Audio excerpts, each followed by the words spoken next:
Saya telah mengakui dan mohon maaf kepada Keisha dan juga keluarganya atas tindakan yang terjadi pada kami berdua. Dan alhamdulillah Keisha dan keluarga sudah menerima permohonan maaf dari saya.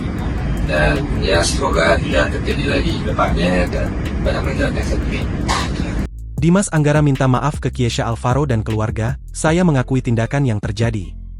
Pasca insiden dugaan kekerasan yang dilakukan Dimas Anggara kepada Keisha Alvaro di lokasi syuting, aktor berusia 36 tahun itu kini menyampaikan permintaan maafnya. Dalam unggahan Instagram @dimsanggara pada Selasa, 24 Juni 2025, terlihat Dimas Anggara dan Keisha Alvaro berdiri di depan kamera.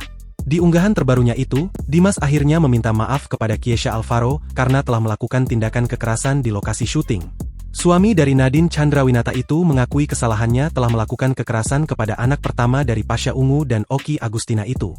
Saya telah mengakui dan meminta maaf kepada Keisha dan juga keluarganya atas tindakan yang terjadi kepada kami berdua, dan alhamdulillah Keisha dan keluarga sudah menerima permohonan maaf dari saya. Semoga hal ini tidak terjadi lagi ke depannya, ungkap Dimas Anggara.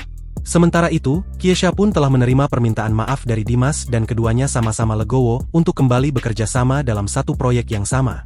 Keisha nampak dengan rendah hati menerima permintaan maaf dari Dimas. Ia mengucap terima kasih karena Dimas telah berbesar hati mau minta maaf secara terbuka. Bang, saya juga makasih banyak juga sudah berbesar hati, saya juga maafin. Kita semangat lagi, kita lanjut jadi abang adik yang baik, ungkap Keisha.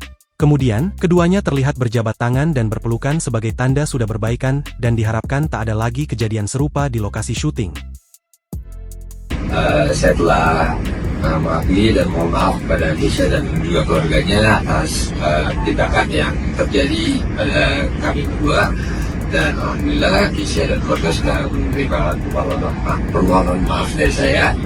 Dan ya semoga tidak terjadi lagi ke depannya dan pada menjalankan seperti ini. Download Tribun X sekarang, menghadirkan lokal menjadi Indonesia.